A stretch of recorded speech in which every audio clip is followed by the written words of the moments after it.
आप देख रहे हैं उत्तराखंड लाइव न्यूज, खबरों की सच्चाई तक। नमस्कार, आप देख रहे हैं उत्तराखंड का number 1 digital channel Uttarakhand live news. मैं हूं आपके साथ अंजलि। चलिए आपको दिखाते हैं कौन सी रही अभी तक की वो बड़ी खबर जो आपके लिए जानना है जरूरी। राजधानी देहरादून में एक सनसनीखेज मामला सामने आया है, जिसमें प्रकृति विहार क्लेमेंट टाउन स्थित नशा मुक्ति केंद्र walk and win shower living home से 4 बालिकाएं लड़कियां जिनका नशे का इलाज संस्थान पर चल रहा था। उक्त चारों लड़कियां बृहस्पतिवार को 5:30 बजे कैंप से भाग गई थी एवं कैंप की संचालिका विभा सिंह द्वारा थाने में सूचना भी दी गई। सूचना के आधार पर उक्त चारों लड़कियों की गुमशुदगी थाना क्लेमेंट टाउन पर दर्ज कर विवेचना की आरंभ भी किया गया। चारों लड़कियां शाम तक संस्थान पर नहीं पहुंची। यह एक गंभीर विषय था, जिस संबंध में तत्काल सूचना जिलाधिकारियों को दी गई और गुमशुदगी लड़कियों को संपर्क किया परंतु वह लड़कियां अपने घर तक नहीं पहुंची। वहीं पुलिस द्वारा सीसीटीवी कैमरे व मुखबिर द्वारा लड़कियों की तलाश जारी कर दी गई।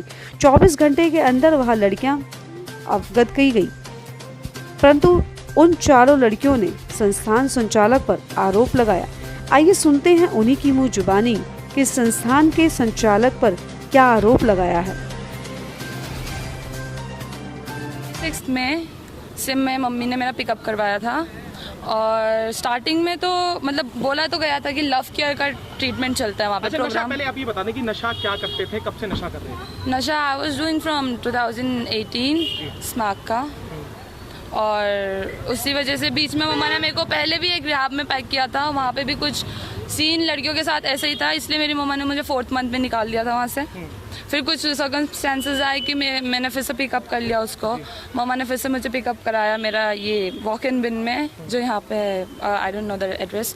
तो क्या बोलते हैं, स्टार्टिंग में वहाँ पे लव केयर का बोला तो लव केयर का लग रहा था, अच्छा ट्रीट किया, मेरे को भी अच्छे से डिटॉक्स करवाया, सब कुछ सही था।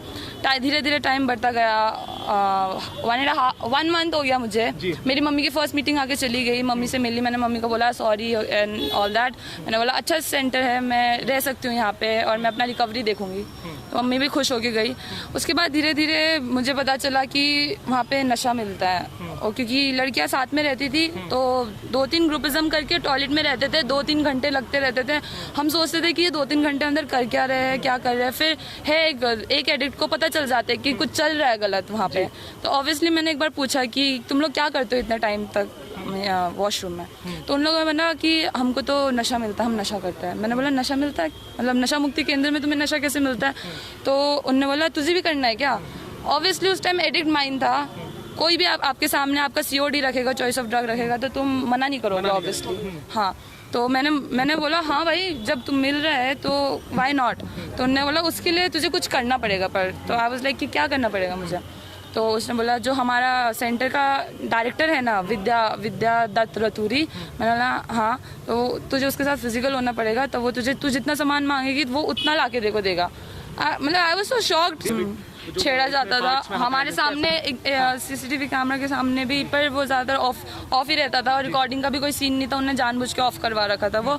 तो मतलब चलते चलते मतलब बम पे स्लैप कर देते थे वो, या फिर चलते चलते ऐसे यहाँ पे पिंच कर दिया, और कोई बैठ रखा है तो उसके थाइज में ऐसे ऐसे करना।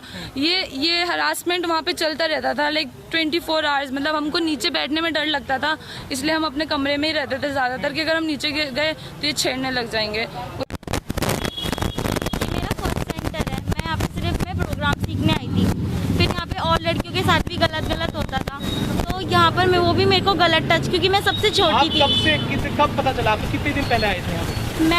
मैं 24 जून में आई थी यहाँ पे, और मेरे को अभी 4 तारीख की बात है ये, वो रात को उसने मेरे को बुलाया। वो ना नशा भी देते थे, अब हमारा COD है, वो तो हमको चाहिए होता है, तो लालच देते थे कि मतलब सेक्सुअली हो और हमको मतलब नशा मिले।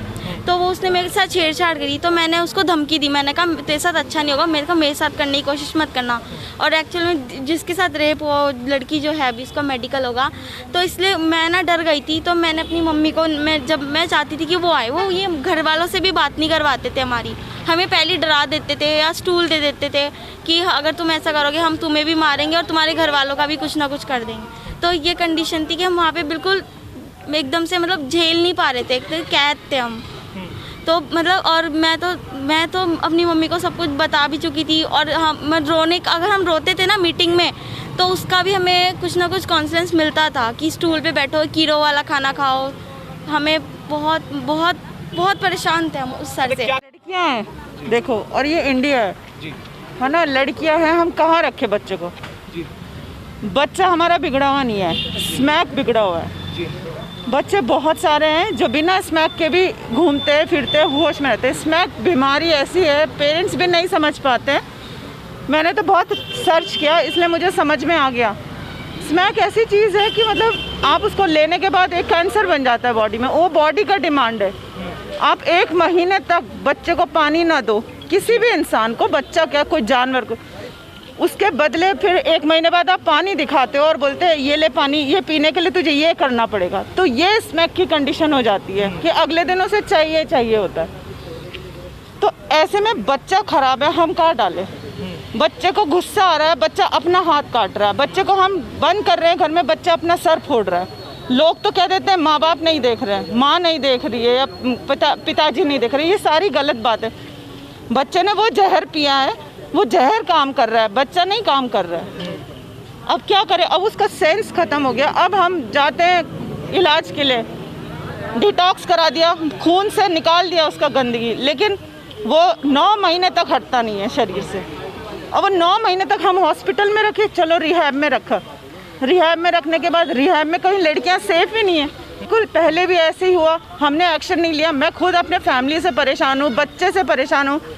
3.5 महीने में आके वो दोबारा रिलैप्स हो जाता है। वो चीज़, वो कीटाणु, वो ऐसी चीज़ होती है कि बच्चा को नहीं, वो कंट्रोल ही नहीं कर पाता। अगर एक बार भी अगर ड्रिंक होता तो चलो एक बार ले लिया, सुबह होश में आ जाता। वो तो गैप करने के बाद, 4 महीने के गैप के बाद भी एक बार भी स्मैक ले लिया, ऐसा बोला जाता है। बहुत डॉक्टरों से भी पूछा तो वो दोबारा से कीटाणु जाग जाता है अगले दिन के लिए, या 2 दिन बाद, और 2 बार ले लिया तो फिर वही कंडीशन में दोबारा आ जाता है। अब हम कहाँ डालें बच्चे को? हम डालते हैं, लड़की जाते हैं, सबसे पहले स्मैकी है, बिगड़ी हुई है। बिगाड़ता तो उसको नशा है ना, नशे में लोग फ़ायदा उठा रहे हैं ना, नशे में जो करवा रहे हैं वो कर रहे हैं ना, नशे के लिए कर रहे हैं ना। घर में चोरी हो, चाहे कुछ भी हो, इसका साइड इफ़ेक्ट है चोरी करना। लड़की है तो प्रोस्टिट्यूट बना देते हैं। हाँ, ये सब साइड इफ़ेक्ट है। बच्चा बाहर घर से चोरी कर रहा है, बाहर से चोरी कर रहा है, बच्चे को दोष दे रहे हैं माँ बाप कि बच्चा बिगड़ गया। ये नहीं देख रहे कि नशा को दोष नहीं दे रहे, वो डीलर को दोष नहीं दे रहे। बच्चे को तो सिगरेट भी पिलाया जाता है जब बच्चा जवान होता है, नया बच्चे को ग्रुपिंग में, यारी दोस्ती के ग्रुपिंग में दारू भी पिलाया जाता है, लेकिन वो अगले दिन ठीक हो जाता है। बहुत कम बच्चे होते हैं जो एडिक्शन में आ जाते हैं। लेकिन स्मैक तो ऐसी चीज़ है कि 1 बार या 2 बार पिलाने से ही एडिक्शन में हो जाता है बच्चा। तो बिल्कुल अब हम बच्चे को डालते हैं वहाँ, लड़की के लिए पहली गंदगी की लड़की स्मैक की है और ऐसा करती है। वो तो उसके साइड इफ़ेक्ट है, वो खुद नहीं कर रही है जी।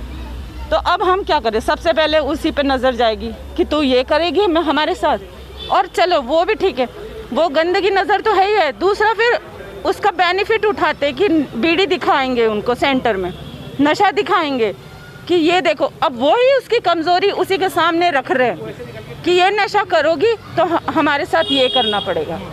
उसकी कमज़ोरी ही उसको दिखा रहे हैं। हम यहाँ हज़ारों 18,000, 20,000, 15,000 दे रहे हैं। कैसे दे रहे हैं एक माँ? हाँ, कैसे? ये नशे से पूरा फैमिली खराब हो जाता है। बिल्कुल। क्योंकि फैमिली में 10 सदस्य, 10 में से 2 ही जना इस नशे को समझ पाता, बाकी तो बोलते बच्चा बिगड़ गया छोड़ दे। एक माँ तो कभी नहीं छोड़ सकती। बिल्कुल। तो अब आप बताइए हम कहाँ सेफ रखें बच्चे को, कौन से नशा मुक्ति केंद्र में? अभी के लिए फिलहाल इतना ही काफी। बने रहिए उत्तराखंड लाइव न्यूज के साथ।